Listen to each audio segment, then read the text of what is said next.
We have a brand called Zantac, which many of you are aware of. The recent, you must have read in the newspaper. It's a ranitidine molecule, which is basically an acid reflux drug, and which is a 40-year-old molecule. And recently, there were issues related to this molecule, which happened in Swissmedico, which is the Swiss Medical Authority, found that there is a increased level of NDMA, which is one of the chemical that comes up in excess. It's there in water, it's there in vegetables, it's there in your day-to-day life, but it's a very small quantity. But if it increases in quantity, it can cause cancer. So today the instrumentation and level of detection has become so advanced, so they have been able to see there's an increased level of NDMA in ranitidine. And we have a big market share in ranitidine, and we have licensed it to Sanofi in the United States, but in other places we market this product. But very interestingly, we are supposed to inaugurate a manufacturing plant with 1,000 crores in October-November, this October-November. And we get a news in September that we need to recall, and 50% of the manufacturing, size of the manufacturing is from Zantac.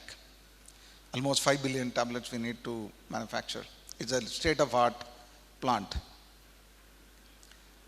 Now the question here is that now you're getting a news. It's a black swan event where I'm about to launch a state-of-art manufacturing plant where we invested through our capital allocation. And we get a news global recall, voluntary recall, because we need to do a root cause analysis. What causes this NDMA to come into it? Till the time we identify the root cause, we said we will not market this product. Even though Indian drug controllers have not asked for a recall.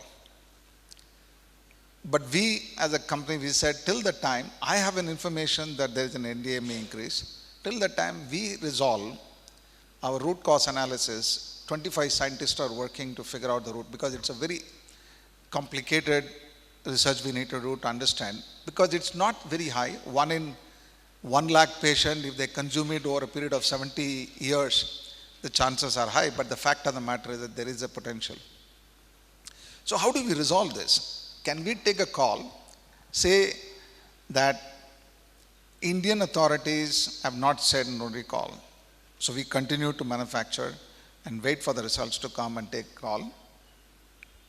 Or we say till the time we get the result, we are not going to get back, and take an impairment on our factory where everybody is looking forward to this inauguration of this factory. And we took our GSK values very simple. We have something called TRIP, transparency, respect, integrity, and patient-centric values. We said if that is your values, our lighthouse was very simple. We are going to take a call and we are going to do an impairment of a 1,100 crores, latest state-of-art technology that we are going to inaugurate. I know my stock prices will plummet, and we are at about 60 PE, and we just bought back the stocks, paying almost £1 billion. You are going to get an impairment, but the fact of the matter is, a decision was taken that we will announce to our investors and to stock market and to all stakeholders. And there are people in Karnataka government has given us the facility to manufacture this. There are employees that they are all wanting to be part of this great journey, where many of them we have to let go. It all happened.